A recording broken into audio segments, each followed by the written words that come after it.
Ocean-born love. The storm arrived without warning, shoving the brigantine Sea Star sideways through black-glassed waves. Sheets of rain drummed on the deck hard enough to feel like fistfuls of pebbles. Captain Elias Vane planted his boots and barked orders that vanished into the gale before they reached the ears they were meant for. Lanterns swung wildly, throwing brief, sickly halos across terrified faces. Somewhere in the chaos, a sailor screamed that the mainmast was cracking, but Elias had no time to look. He had seen a deeper shadow moving beneath the water, vast and deliberate. The moment it passed under the keel, the Sea Star stopped pitching and began to rise. Boards groaned like wounded animals. Elias staggered to the rail just in time to witness a mountainous tentacle curve out of the froth, dripping seawater in curtains and wrap around the hull. Another followed, and another, until the ship sat in the clutch of a creature so large it made the thunderhead seem modest. "Kraken!" Bosun Ridge cried, voice breaking. Men rushed to arms but had nothing that could harm what had claimed them. The tentacles squeezed once, testing, curious. The ship screamed. Lightning cracked overhead, turning the ocean silver for a heartbeat. In that instant, Elias saw the Kraken's huge eye rising, lambent and unblinking, interested only in the prize it meant to drag below. A bitter thought flared. So, this would be the end, pinched like driftwood between 10 revolting fingers. He ripped his cutlass free, though it felt ridiculous. "Stand fast," he shouted.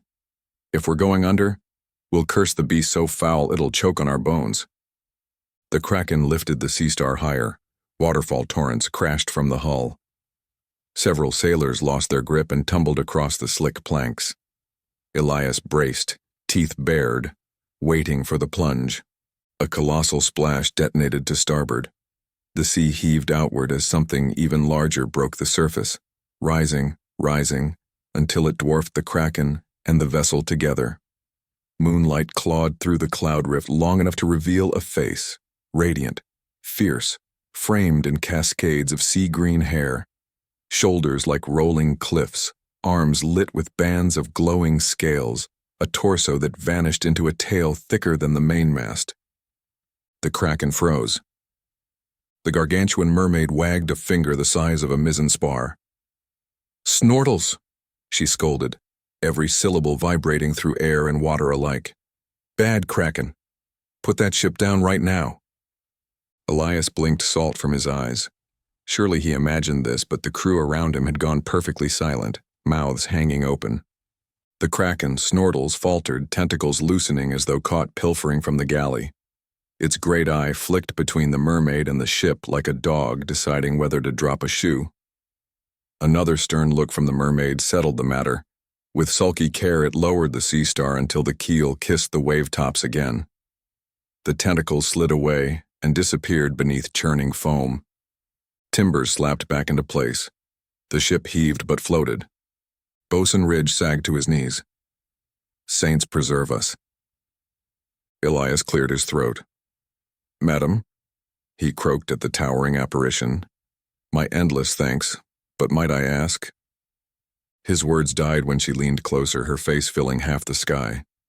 Gigantic though she was, her features were arrestingly graceful, with eyes like twin lagoons flecked gold by plankton light.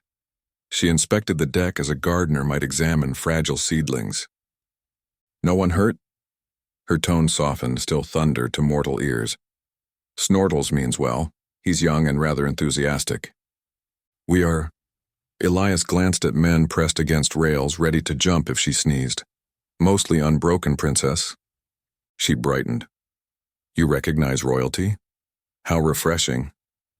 "I'm familiar with court manners," he lied smoothly. "Captain Elias Vane, at your service." "Morella?"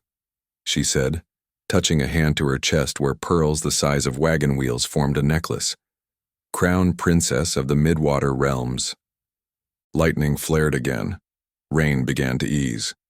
The oppressive fury of the storm seemed embarrassed to remain while Morella glowed against the dark. She regarded the ragged sails, the splintered yards. "Your tiny houseboat looks poorly," she observed. Elias coughed a laugh. She's a brigantine, actually, and yes, she has seen better mornings. I shall hold her steady while you mend what you can. With that, Marella slid a great arm beneath the water and cupped the keel. The sea star stilled as if resting on calm pond glass. Crewmen exhaled as one. Several burst into nervous laughter, edging toward hysteria, before Elias clapped. You heard her, Highness. Damage survey. Ridge, get eyes on the mainmast. Joran, lanterns fore and aft. Move. Activity resumed, a frantic ballet over lumber supported by a living pedestal. Marella watched, chin resting on the water. Humans scurry like hermit crabs. Elias approached the rail just above her eye level. Rain plastered his hair. Adrenaline left him shaking. I appreciate the lift. Haven't had dock hands this reliable since Farhaven. She giggled, an effervescent bubbling that sent ripples across the sea. If you pay me in seashells, I might help any time. Dockmaster's wage is rum, seashells are extra. Their amusement settled into companionable quiet. Cloud banks tore apart. A wan moon dripped silver down Marella's hair, turning droplets into stars. How did you come to tame a Kraken, he asked. He's poorly trained rather than tamed. Think of Snortles as a puppy who never stopped growing. Her finger traced circles on the surface, sculpting whirlpools. My tutors say great beasts respond to confidence. I merely remind him I'm bigger. A lesson I'll recall if I ever grow 15 fathoms tall. She flashed teeth brighter than polished coral. I was passing through, spotted rough weather, and sensed Snortles agitated. He likes to hug things. Ships break easier than rocks. Duly noted. Wood creaked as repairs progressed. Men climbed Marella's supporting arm to hammer a cracked spar. Each step caused her to giggle. Elias worried she might recoil and fling them sky high, but she stayed still. Ticklish? He asked. Considerably, and you? Are captains ticklish? Out of professional pride, we are immune. Night stretched. The storm's last sigh faded, leaving only drizzle and the hush that follows catastrophe. When Marella gently withdrew her support, the Sea Star, jury-rigged to basic function, floated free. She paced alongside, tail slicing the waves. Where are you bound? Port Springfen, 3 days if the wind shows mercy. We carry spices that want a dry berth. Spices. She looked delighted. I've read of such things. Cinnamon, nutmeg, turmeric. They sound exotic. Harnessed sunshine and patience in powdered form. Would you trade me some? In exchange I have... Marella vanished beneath the water. When she surfaced, she held a pearl so large Elias thought it might be the moon's lost cousin. This? Or is it too small? If that is small, I dread to ask about large. Sailors used a block and tackle to hoist the sphere aboard. Marella clapped in delight. Call it a token, she said. Or an engagement present if you like scandal. Elias nearly choked. Let's start with token, Your Highness. Marella, she corrected softly. Marella, he echoed. The word felt like sunrise on his tongue. Dawn slid over the horizon in ribbons of rose and gold. Steam lifted from wet planks. Snortles bobbed in the distance, clearly sulking. Does he hold grudges? Elias asked.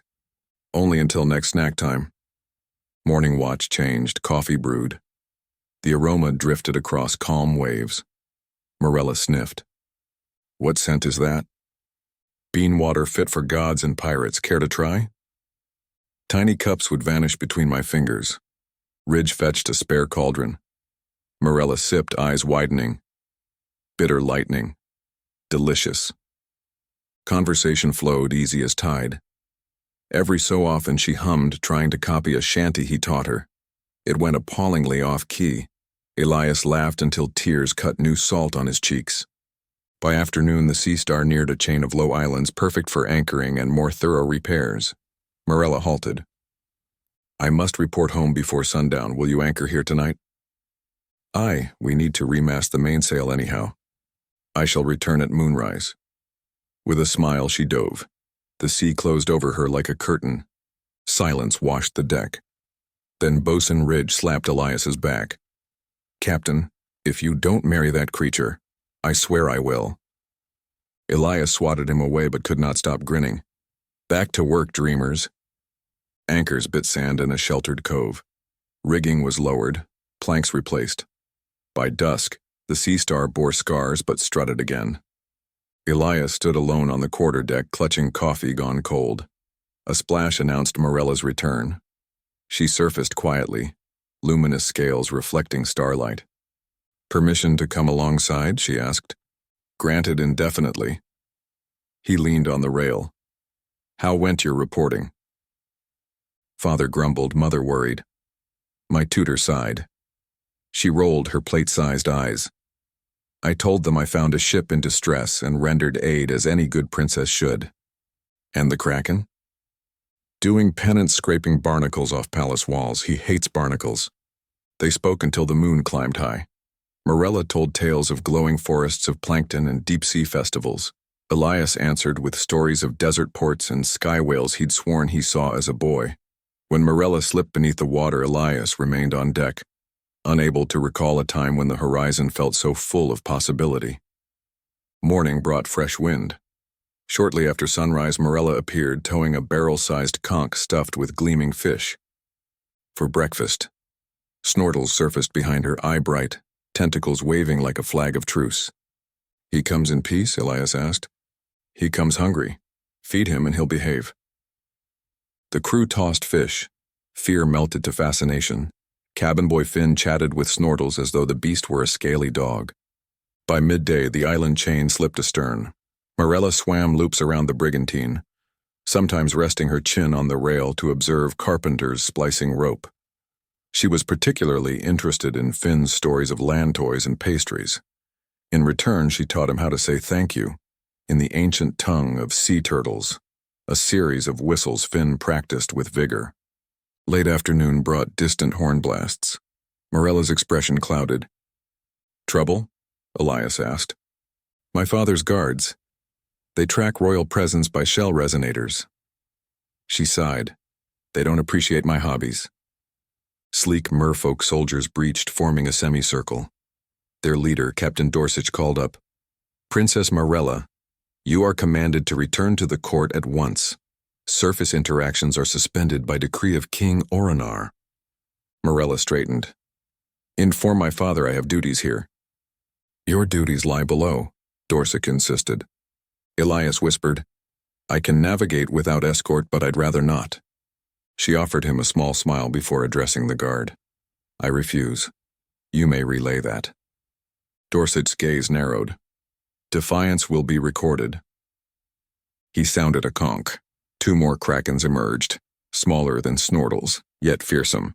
The Sea Star rocked under displaced water. Finn shouted Snortles' name. The juvenile Kraken paddled to place itself between the brigantine and newcomers. Elias stepped to the rail, voice carrying. Captain Dorsich, permission to propose a compromise? The merman scowled but gestured grudgingly. My brigantine is en route to Port Springfen bearing spices valued by both our peoples. Allow Princess Morella to accompany us as ambassador. Upon delivery, we will make formal diplomatic overtures to your king.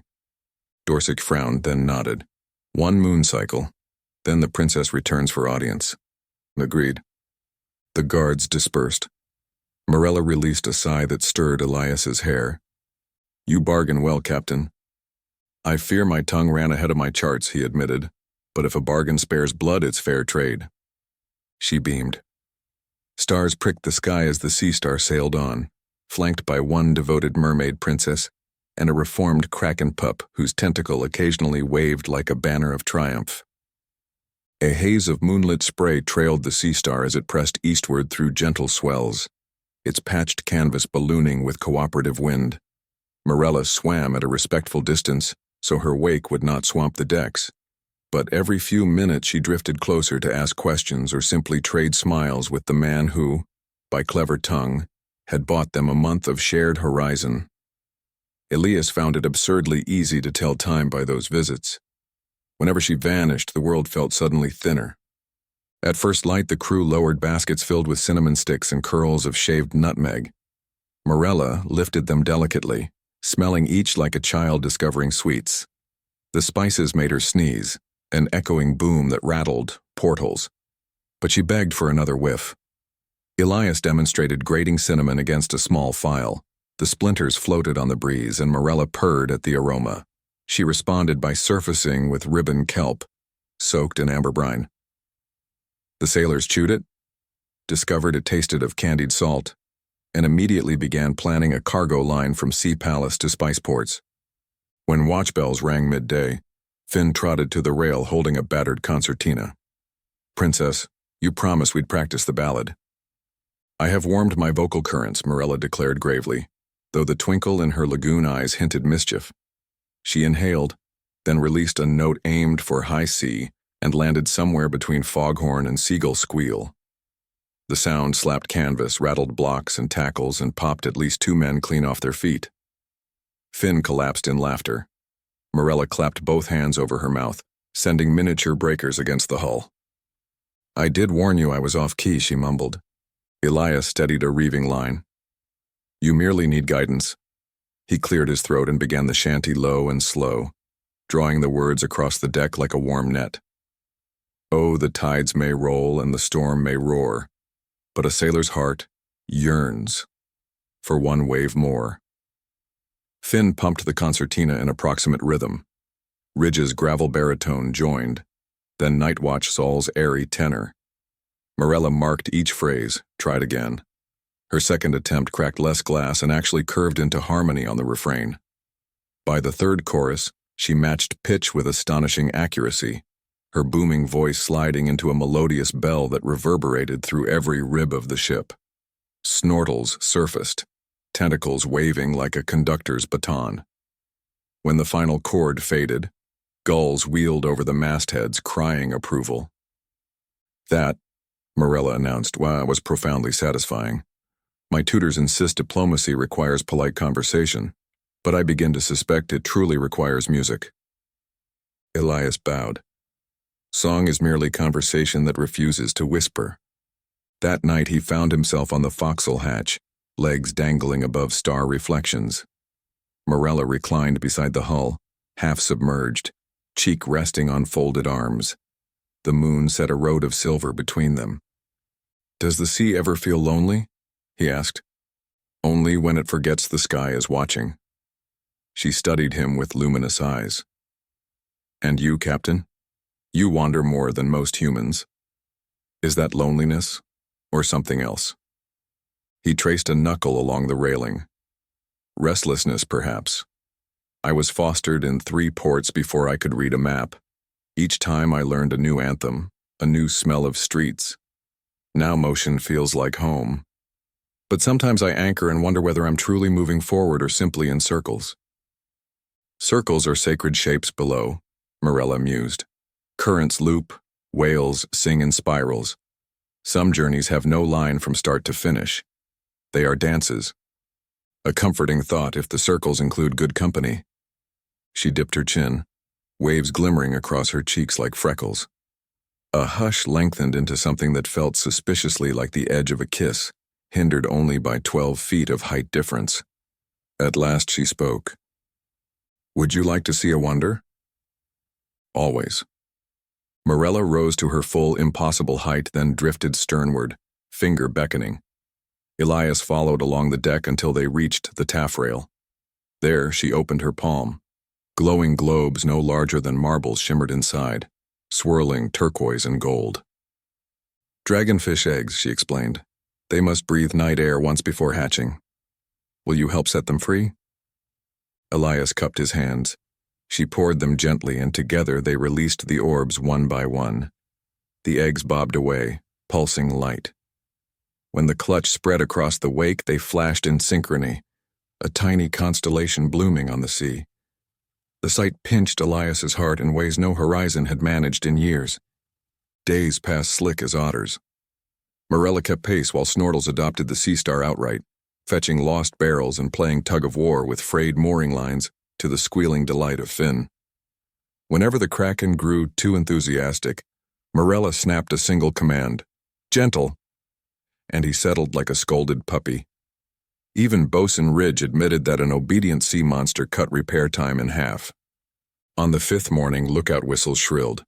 Sails on the horizon, 3 topsail schooners painted crimson, flying the serrated pennant of the Red Eel Brotherhood. Pirates. Elias grimaced. The Sea Star, still battered, could outsail 1 raider on a good day, but not 3. The Brotherhood closed fast, decks bristling with swivel guns. Morella regarded them curiously. Friends of yours? The opposite, Elias muttered. He shouted orders. Reef canvas. Prepare for evasive tack. Crew scrambled. Cannon ports on the lead schooner yawned black. Before Elias could turn the wheel, Morella lifted herself higher in the water and unfurled a roar so jubilantly thunderous it seemed the sky might peel open again. The pirate crews froze. One didn't drop his spyglass so much as fling it backward over the rail. The schooners veered, sheets luffing, and raced away in chaotic retreat. From the quarterdeck, Elias swore he saw at least 1 sailor dive overboard rather than face whatever Leviathan had issued that challenge. Morella watched them flee. Was that rude? Marvelously so. Elias laughed until his ribs hurt. You may be my official deterrent henceforth.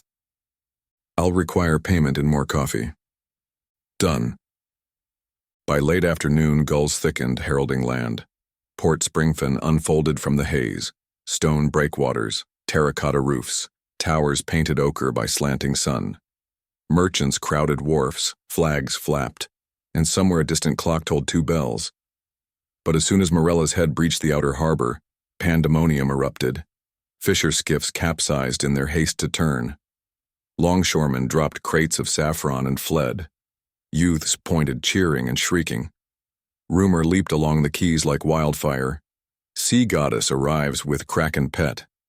The harbor master sprinted down the main pier, waving semaphore flags so violently they tangled. Elias hailed him through a speaking horn. Permission to dock. Have you kidnapped that behemoth? The man squealed. On the contrary, she's escorting my cargo. The master gaped as Morella lifted a polite hand. Good day, small official. Threads of negotiation eventually knit sense from chaos. The Sea Star was granted berth beside the spice warehouse, provided the Kraken remained outside the breakwater. Snortles sulked, but accepted a floating pontoon piled with fish as consolation. Morella leaned on submerged elbows just beyond the quay, while townsfolk edged closer, emboldened by her patient smile. Elias oversaw cargo slings hoisting fragrant kegs onto the pier. Spice factors signed ledgers with trembling hands, their ink pots rattling each time Morella shifted. To ease tension, Elias suggested a public tasting of cinnamon honey biscuits baked aboard, using Morella's ribbon kelp glaze. The smell alone drew a crowd. The first bites sealed goodwill. Soon a line stretched the pier, dotted with children who asked the princess whether she indeed grounded krakens like naughty dogs. She answered every question, occasionally sparking gales of laughter when she mimicked Snortles's pout. By evening, the Sea Star's hold was empty, the purse flush with coin, and the crew drunk on relief and free pastries.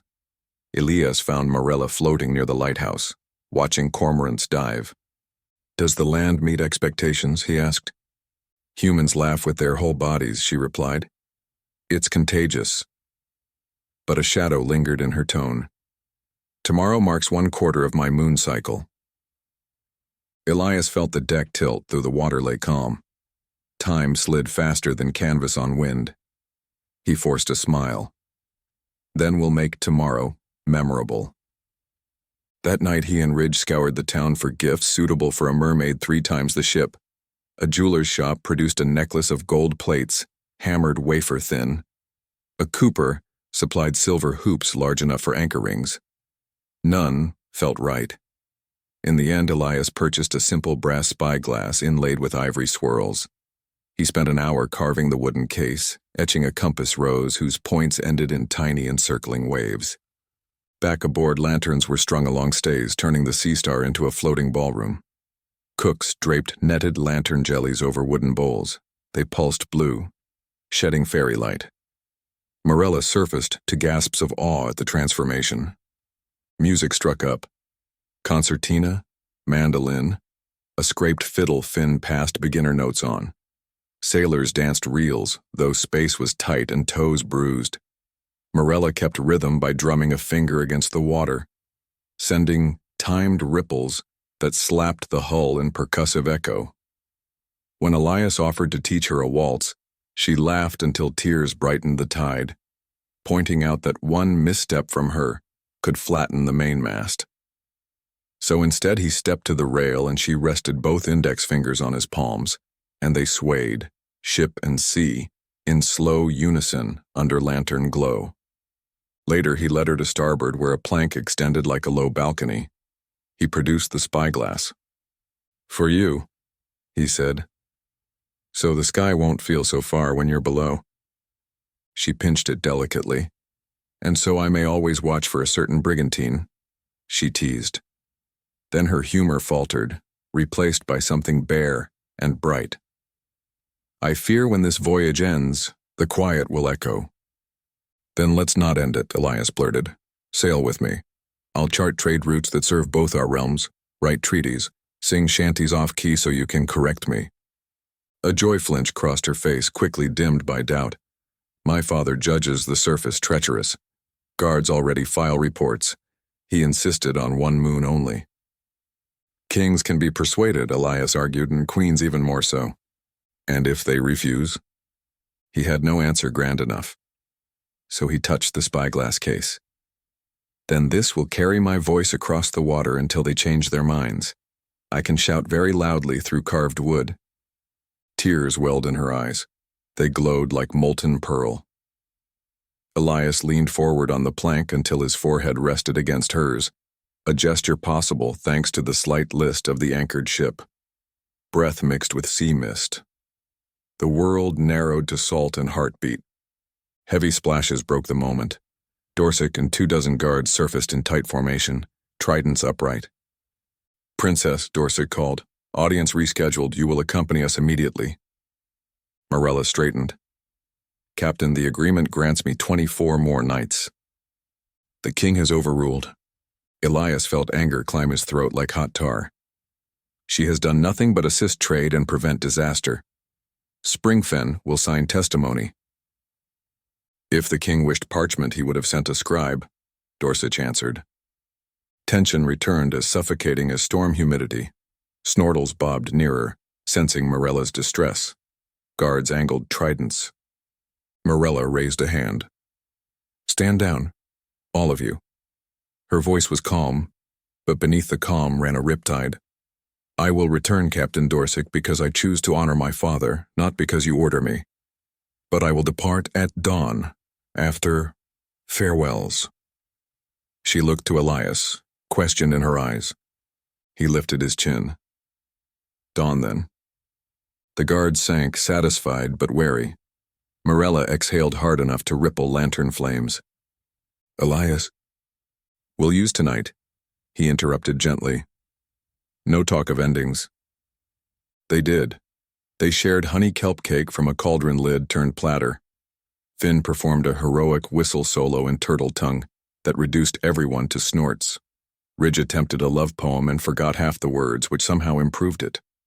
Morella told a joke about 2 swordfish and a gull that defied logic, but was funny simply because she found it hilarious. When candles burned low, Elias led her to the bow where privacy was held by night wind. Stars shattered across blackness. He reached for her hand, able to fit only her smallest finger into his grasp, and spoke of memories, sharp as broken shells. Losing crew to scurvy, learning to navigate by taste of wind. The evening his mother lit the sky with fireworks to guide his first command safely home. In return, she whispered of coral libraries, void whales, whose songs healed cracked shells, the hush of deep trenches where even merfolk voices echo like prayers. Near midnight a tremor shivered through the water. Morella stilled. "Did you feel that?" Elias felt nothing, but the sudden tension in her posture tightened his chest. Another tremor followed, this time transferring through the hull with dull thuds. Bells jangled faintly. "The seabed is shifting," she said. "An undersea fault near the harbor mouth. If it slips hard, it could foul the channel or worse, send waves inland." Elias looked toward sleeping Springfen. How bad? I need to see. She dove. He snapped orders. Sailors stumbled from hammocks. Lanterns raised. Minutes ticked like gun flints. Then Morella burst to the surface, urgency in her eyes. Stones are already sliding. We must brace the breakwater and divert the surge. I can push rockfalls outward, but I'll need help. Take who you need. Snortles can move boulders. Your crew must release ballast stones from the Sea Star's hold. I'll use them to reinforce the outer wall. Ridge saluted and sprinted below. Barrels thudded as they rolled stone weight across planks. Morella and Snortles positioned themselves at the harbor mouth. Each time the seabed groaned, Snortles wrapped tentacles around house-sized rocks and hauled them clear while Morella muscled others into a rising ridge. Small quakes rattled dominoes of shale, but the impromptu barrier held. Elias oversaw slinglines shouting timing. Twice waves slapped over the bowsprit. Twice the brigantine bobbed back upright. Fishing boats dragged anchor to avoid collision.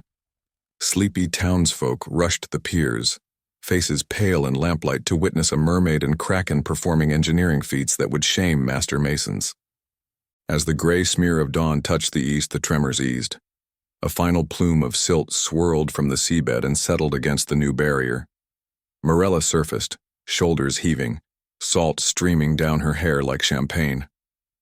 Cheers erupted along the quays. Children tossed flowers that wilted the moment they touched seawater. Dorset's guard patrol, watching from deeper water, lowered their tridents in silent salute. Elias leaned over the rail, every nerve buzzing. Are you hurt? Only exhausted and hungry. She smiled wryly. Stonework builds appetite. Finn, Elias barked. Scramble eggs for a princess. The boy dashed off. Even the harbor master, still clutching his knotted semaphore flags, bowed deeply. Crown Princess Springfen thanks you. Your wall saved half the docks. Morella murmured graceful acknowledgement, but her gaze never left Elias. Dawn gilded her wet lashes. He realized hearts could anchor, and his had found seabed. Dorset approached alone. King Orinar has been informed of your service. He extends gratitude and renews audience request, at your earliest convenience. Morella arched an eyebrow. Is that an order or an invitation? Both, perhaps, the captain admitted. The court is reconsidering surface policies. I will attend shortly, she said, then turned to Elias, softening. Will you accompany me? He blinked. Beneath? To the palace as envoy. If the king hears your voice, he may believe the surface less dangerous.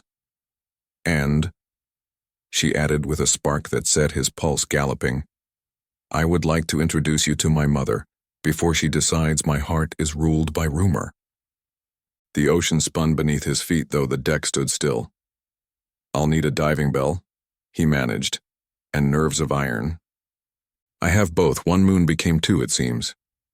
Elias laughed, dizzy with relief. Then we should start the new ledger. Charter routes, mutual aid clauses, singing ensembles. And wedding date placeholders, she teased. Those too, if negotiation proves favorable. He extended his hand. She took it gently between thumb and forefinger, yet the gesture felt equal. Cheers rose again as word spread. The princess would stay a little longer.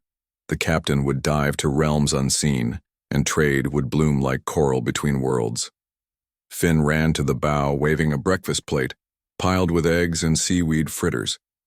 Snortles chirped, eager for his portion. Morella lifted Elias without warning, setting him on her palm so he stood barefoot above the water. Gasps rippled, but she steadied him with practiced care. Sun crested the horizon, scattering gold across the harbor. Elias tasted salt and sky. I believe this counts as our first dance where both partners are upright, she murmured. Then let's not waste the music. He cupped her cheek, leaned forward, and kissed her. The world tilted into hush. Gulls paused mid-cry, waves paused mid-roll. Even Finn's chatter caught in throat. The kiss was warm, despite sea chill, a promise written on tide and timber, no grander vow needed. When they broke apart, cheers thundered. Bells rang from the lighthouse. Snortles performed a celebratory splash that soaked half the pier, and no one cared. Elias looked toward open ocean, then back at Morella, ready to chart circles. "Ready to dance them," she answered. And with the brigantine creaking, the Kraken purling contentment, and the sun painting the first bright stroke of a countless voyage, they began.